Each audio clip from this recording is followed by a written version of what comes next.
Bismillahirrahmanirrahim. Assalamualaikum warahmatullahi wabarakatuh.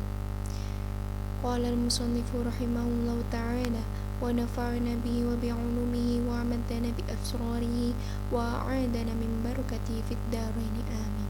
Al-Fatihah.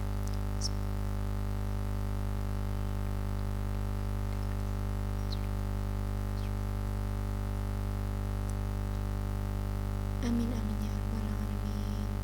Baik, langsung saja kita mulai ngaji kitab Mukhtarul Ahadits An-Nabawiyah pada hari ini. Dimulai dengan hadis yang ke-168, membahas tentang larangan menyiksa makhluk hidup. Bismillahirrahmanirrahim. Asyaddun nasi 'adaban lin-nasi fid dunya. Orang yang paling kejam terhadap sesamanya ketika di dunia. Asyaddun nasi 'adaban 'indallahi yaumal qiyamah. Kelak di hari kiamat ia akan mendapatkan siksaan yang paling keras di sisi Allah. Rawahu Ahmad an Khalid ibnul Walid. Riwayat Ahmad melalui Khalid ibnul Walid.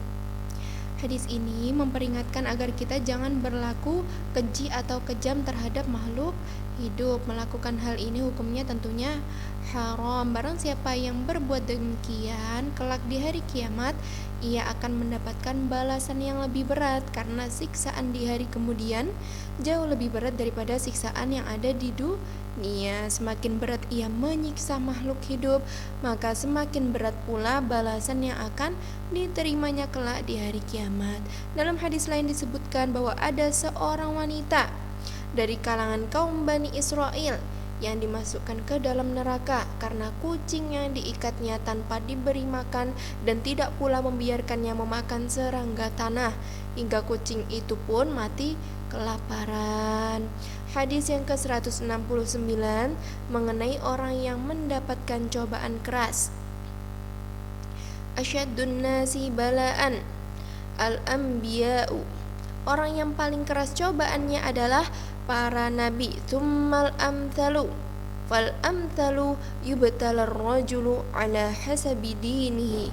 Kemudian yang semisal dengannya dan seterusnya, seseorang dicoba sesuai dengan kadar agamanya. Fa in kana fi dinihi sulban ishtadda bala'uhu. Apabila agamanya kuat, maka cobaannya pun keras. Wa in kana fi dinihi riqqatu ibtuliya ala qadri dinihi. Dan apabila agamanya lemah, maka ia mendapatkan cobaan sesuai dengan kadar agamanya. Fama yabrahul bala'u bil 'abdi hatta yatsrukahu yamshi 'alal ardi wa ma 'alaihi khati'atun.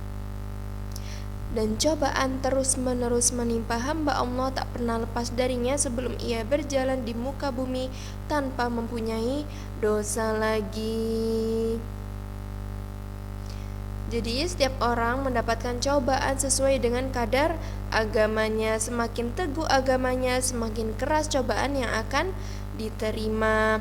Orang yang paling keras cobaannya adalah para nabi, kemudian yang sederajat dengan mereka, lalu yang lebih rendah dari mereka, hingga yang terendah. Demikianlah seterusnya. Tiada seorang hamba pun yang dikasihani oleh Allah melainkan ia menerima cobaan seperti yang diungkapkan oleh hadis terdahulu yang mengatakan bahwa bila mana Allah mencintai seorang hamba, maka dia memberinya cobaan hingga dia mendengar rintihannya. Sehubungan dengan cobaan ini, Allah Subhanahu wa ta'ala telah berfirman, وَلَنَبْلُوَنَّكُمْ بِشَيْءٍ مِّنَ الْخَوْفِ وَالْجُوعِ وَنَقْصٍ مِّنَ الْأَمْوَالِ وَالْأَنفُسِ وَالثَّمَرَاتِ. Artinya, dan sungguh kami akan berikan cobaan kepada kalian dengan sedikit ketakutan, kelaparan, kekurangan harta, jiwa, dan buah-buahan. Quran Surat Al-Baqarah ayat 155. Adapun musibah yang dimaksud dalam hadis ini adalah musibah untuk membersihkan diri orang yang bersangkutan, seperti yang dimaksudkan dalam hadis lainnya, yaitu sesungguhnya di antara dosa-dosa itu terdapat suatu dosa yang tidak dapat dihapus kecuali hanya dengan musibah yang menimpa pelakunya. Adapun mengenai cobaan yang menimpa para nabi dan rasul, maka musibah itu untuk meningkatkan kedudukannya para nabi,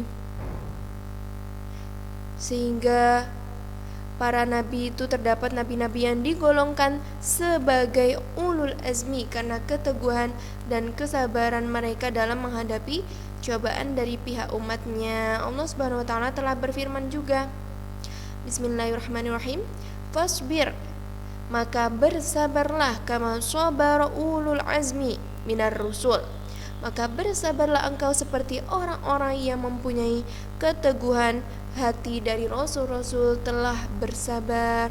Quran surat Al-Ahqaf ayat 35. Selanjutnya hadis yang ke-170 membahas tentang yang paling menyesal pada hari kiamat. Asyaddun nasi hasratan yaumal qiyamah.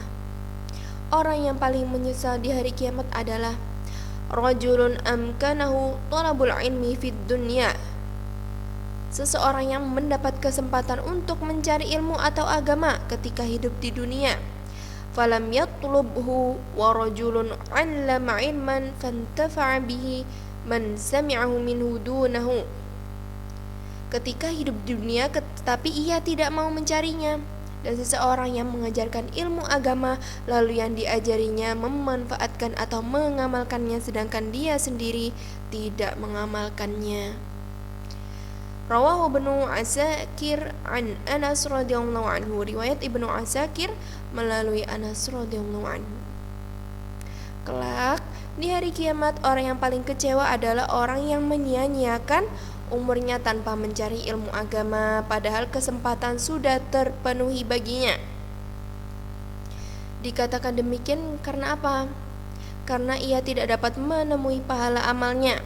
Sebab syarat utama diterimanya amal ialah ilmu, seperti yang dikatakan oleh seorang ulama bahwa setiap orang yang beramal tanpa ilmu maka amalnya tidak diterima. Dan orang yang paling kecewa lainnya kelak di hari kiamat adalah orang yang tidak memanfaatkan atau mengamalkan ilmunya, melainkan orang yang mendengar darinya lah yang mengamalkannya. Ia merasa kecewa karena dia yang mengajarkannya tetapi tidak memperoleh pahala, sedangkan orang yang diajarinya memperoleh pahala berkat amalnya tersebut. Padahal seandainya apabila ia mengamalkan ilmunya, niscaya pahalanya akan jauh lebih besar daripadanya. Akan tetapi bukan rasa kecewa saja yang bakal dialaminya, bahkan sebaliknya ia mendapatkan siksaan yang amat pedih. Selanjutnya hadis yang ke-171 membahas tentang kaum yang paling mencintai Nabi Sallallahu Alaihi Wasallam. Asyaddu ummati li hubban qaumun yakununa ba'di, umatku yang paling mencintaiku adalah kaum yang datang sesudahku. Yawaddu ahaduhum annahu faqad ahlahu, seseorang dari mereka rela kehilangan keluarga dan hartanya, wa malahu wa annahu ra'ani, asalkan ia dapat melihatku atau bersua denganku. Rawahu Ahmad an Abi Dzar radhiyallahu anhu, riwayat Ahmad melalui Abu Dzar radhiyallahu anhu. Hadis ini menjelaskan tentang keutamaan mencintai Nabi sallallahu alaihi wasallam. Jadi mencintai Nabi sallallahu alaihi wasallam tentunya hukumnya adalah wajib. Kedudukannya disamakan dengan iman seperti yang dijelaskan oleh hadis lain yang mengatakan, tiadalah beriman seseorang di antara kalian sebelum ia mencintai diriku lebih daripada keluarga dan harta bendanya. Dalam hadis ini disebutkan kaum sesudah Nabi sallallahu alaihi wasallam mengingat mereka tidak melihatnya dan tidak pernah bersua dengannya. Sekalipun demikian mereka rela kehilangan keluarga dan harta bendanya asalkan mereka dapat bersua dengannya. Melalui hadis ini Nabi SAW menyatakan bahwa mereka adalah orang-orang yang sangat mencintai dirinya karena faktor-faktor di atas tadi. Hadis yang ke-172 membahas tentang membuat patung. Asyaddun nasi 'adaban 'indallahi yaumal qiyamah alladzina yudahuna bi khalqillah, rawahul Bukhari wa Muslim. Orang yang paling keras adabnya di sisi Allah pada hari kiamat adalah orang-orang yang menyaingi ciptaannya Allah. Riwayat Bukhari dan Muslim. Lafat yudahuna bi khalqillahi artinya adalah orang-orang yang menyaingi ciptaan Allah. Makna yang dimaksud adalah orang-orang yang membuat patung-patung dan gambar-gambar makhluk yang bernyawa, kecuali apabila untuk mainan seperti boneka dan barang mainan lainnya, maka tidak termasuk yang diancamkan oleh hadis ini. Dalam hadis lain disebutkan bahwa mereka kelak di hari kiamat diperintahkan untuk meniupkan roh kepada barang buatannya itu, tetapi mereka jelas tidak mampu melakukannya. Akhirnya mereka disiksa dengan siksaan yang amat pedih. Akan tetapi, sebagian ulama fikih mengatakan bahwa jika gambar atau patung tersebut hanya separuh badan, maka tidak apa-apa karena tidak dapat hidup hanya dengan separuh badan. Mereka mengatakan demikian karena mengingat pengharaman yang dikemukakan oleh nas-nas menunjukkan bila bernyawa. Hadis selanjutnya, hadis yang ke-173 membahas tentang bersungguh-sungguh dalam beribadah. Aslihu dunyakum, perbaikilah urusan dunia kalian. Wa'malu li akhiratikum, dan beramallah untuk akhirat kalian. Ka'annakum tamutuna, seakan-akan kalian akan mati. Godan, besok. Rawahu Ad-Dailami an Anas radhiyallahu anhu, riwayat Ad-Dailami melalui Anas radhiyallahu anhu. Jadi pada hadis ini maknanya sama dengan hadis yang lain mengatakan, hiduplah untuk duniawimu seakan-akan kamu akan hidup selama-lamanya, dan hiduplah untuk akhiratmu seakan-akan kamu akan mati dari kepentingan duniawimu, karena kepentingan dunia bersifat sementara, sedangkan kepentingan akhirat abadi sifatnya. Dunia ini tidak lain hanyalah rumah percobaan, sedangkan akhirat adalah tempat yang amat kekal. Wa ma hadhil hayawatud dunya illa lahu wa la'ib wa innad daral akhirata lahiyal hayawan law kanu ya'lamun. Artinya, dan tiadalah kehidupan dunia ini melainkan senda gurau dan main-main, dan sesungguhnya akhirat itulah yang sebenarnya kehidupan kalau mereka mengetahui. Quran Surat Al-Ankabut ayat ke-64. Perintah untuk memperbaiki urusan duniawi dalam hadis ini adalah agar yang halal dapat dijadikan bekal untuk kehidupan di hari kemudian, seperti yang diungkapkan dalam firman-Nya, wabtaghi fima ataqallahu ad-daral akhirah wa la tansa nasibaka minad dunya wa ahsin kama ahsanallahu ilaik. Artinya, dan carilah pada apa yang telah dianugerahkan Allah kepadamu atau kebahagiaan negeri akhirat, dan janganlah kamu melupakan bagianmu dari kenikmatan duniawi, dan berbuat baiklah kepada orang lain sebagaimana Allah telah berbuat baik kepadamu. Quran Surat Al-Qasas ayat 77. Selanjutnya hadis yang ke-174 membahas tentang perintah berbuat kebajikan.